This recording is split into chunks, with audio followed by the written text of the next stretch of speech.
वजीर आजम नरेंद्र मोदी ने जो ऐलानात किए हैं इसे फजूल करार देते हुए बीजेड ज़मीर अहमद खान ने कहा है कि नरेंद्र मोदी के जो ऐलानात हैं वो बेकार हैं। उन्होंने कहा है कि पेट्रोल की कीमतें आसमान छू रहे हैं और लोगों को इस वक्त कोविड और पेंडेमिक की वजह से हद से ज़्यादा परेशानियां हैं और बहुत सारी उम्मीदें वजीर आजम से थी, लेकिन वजीर आजम के ऐलानात के बाद आवाम मायूस हो चुकी है।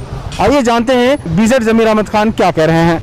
आज ये निर्णय लिया गया है कि राज्यों के पास वैक्सीनेशन से जुड़ा जो 25% काम था उसकी जिम्मेदारी भी भारत सरकार उठाएगी।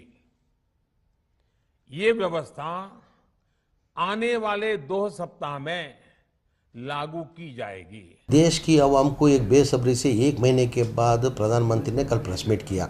यानी देश की आवाम को बेसब्री से एक इंतज़ार था कि गरीब लोग को कुछ स्पेशल पैकेज अनाउंस करेंगे करके। जो उम्मीद जो रखे थे, उम्मीद के हिसाब से उम्मीद पे जो है ना पानी फेर दिया प्रधानमंत्री। ऐसा कुछ जो उम्मीद रखे अभी हमारे जैसे पॉलिटिशियन भी और गरीब लोग भी कल क्या किए, 5 बजे हमारे प्रधानमंत्री कुछ अनाउंस करने वाले एक पैकेज कुछ अनाउंस करेंगे करके उम्मीद से हर आदमी टीवी के सामने बैठा था पूरी ऑल ओवर हिंदुस्तान के अंदर। यानी हम भी पॉलिटिशियन, चलो भाई हमारे देश के लिए कुछ प्रधानमंत्री कुछ शायद पैकेज को अनाउंस करेंगे करके हम भी काम धंधा छोड़ के टीवी के सामने थे। हम जो उम्मीद रखे थे वो उम्मीद पे प्रधानमंत्री पानी फेर दिए, कुछ भी अनाउंस नहीं किए। सिर्फ ये अनाउंस किए कि भाई जो लास्ट टाइम जो 2 महीने पहले जो गरीब लोग को जो 50 करोड़ आदमी लोग को जो 5 किलो सेंट्रल गवर्नमेंट से जो चावल देना था उसको क्या किए, नवंबर तक कंटिन्यू किए, उसको नवंबर तक कंटिन्यू किए।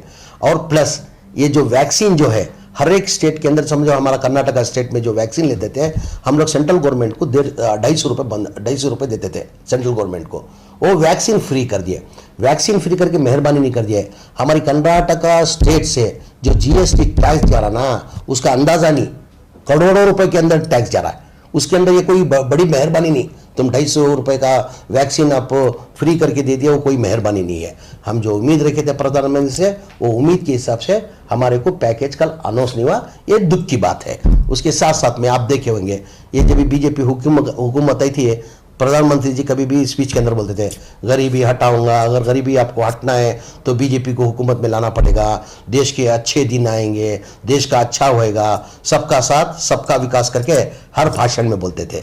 आप देखे होंगे जब यूपीए गवर्नमेंट के अंदर मनमोहन सिंह 10 साल यूपीए गवर्नमेंट के अंदर प्राइम मिनिस्टर रह चुके थे। प्राइम मिनिस्टर जब थे वो क्रूड ऑयल का बैरल का रेट आके $140 था।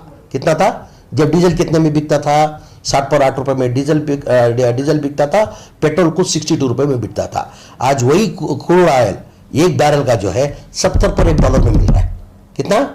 तो वो हिसाब से आज हिंदुस्तान के अंदर डीजल और पेट्रोल आके 30 पर 3 रुपए में देना चाहिए, डीजल आके 30 रुपए में देना चाहिए। ये लोग क्या कर रहे हैं, आज डीजल का रेट कितना है? 100 रुपए डीजल का रेट, पेट्रोल का रेट डीजल 100 रुपए हो गया, डीजल का रेट कितना आ गया? 90 पर 3 रुपए डीजल का रेट कर दिया। वजह क्या है इसका? इन लोग का टैक्स की वजह से इतना रेट बढ़ा हुआ है। एग्जांपल, आप सेंट्रल गवर्नमेंट का टैक्स कितना है? 33% टैक्स है। कितना? 33% टैक्स। स्टेट गवर्नमेंट का, कर्नाटका स्टेट गवर्नमेंट का 22.50% टैक्स है। जो डीलर जो होते, जो पेट्रोल पंप जो रखते हैं वो डीलर कमीशन बोलते हैं, उनका 3 रुपया 60 पर 9 पैसा उनका कमीशन है। उनका तो कमीशन लाजमी है, वो देना चाहिए कि उनका पेट्रोल बैंक इन्वेस्टमेंट रहता है, काम वाले रहते हैं, मेंटेन करना पड़ता है, उनका कमीशन देना चाहिए। वो छोड़ के 60 पर 1% ये लोग टैक्स ले रहे हैं। अगर ये जो डीजल पेट्रोल का जो टैक्स ले रहे हैं ना उसके लिए बीपीएल कार्ड होल्डर को, गरीब को कर देंगे तो ये अकाउंट में कम से कम एक 50,000 रुपये अकाउंट में डाल सकते हैं।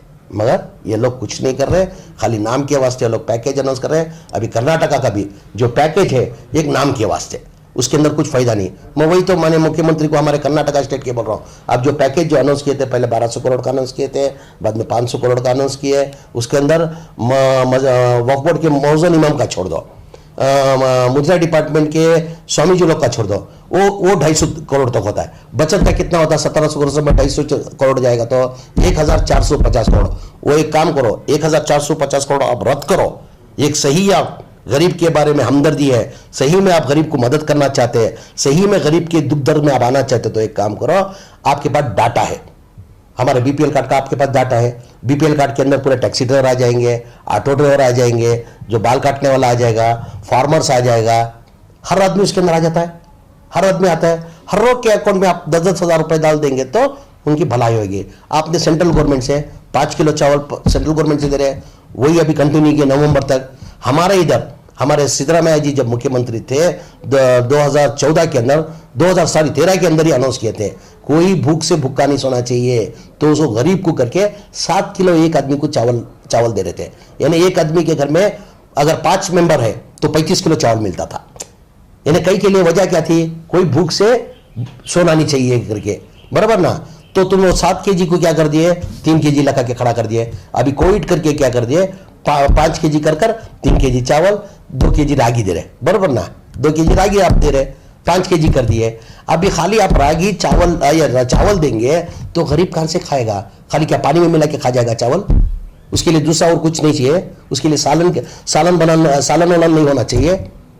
अभी यही जगह देखो, केरला गवर्नमेंट के अंदर रेशन किट हर एक घर को दिया जा रहा है, हर एक घर को दिया जा रहा है। उसके अंदर 12 आइटम, यानी शक्कर, नमक, दाल, कॉफी, चाय पाउडर, टूथपेस्ट, साबुन, यानी हर चीज को जो इंसान को जो जरूरत है घर को पहुंचा रहे। आप खाली चावल दे रहे, खाली चावल के आदमी पानी में मिलाकर खाएगा? ऐसे गरीब है, मैंने मुख्यमंत्री जी, ऐसे गरीब लोग हैं जो बीड़ी व्यापार जो करते, जो फुटपाथ पे जो धंधा करते, जो ऑटो ड्राइवर जो है, आज जो लोग बाहर जाएंगे तो उन लोग अगर बाहर जाके कमा के लेके आएंगे तो उनका घर का चूल्हा जलता है।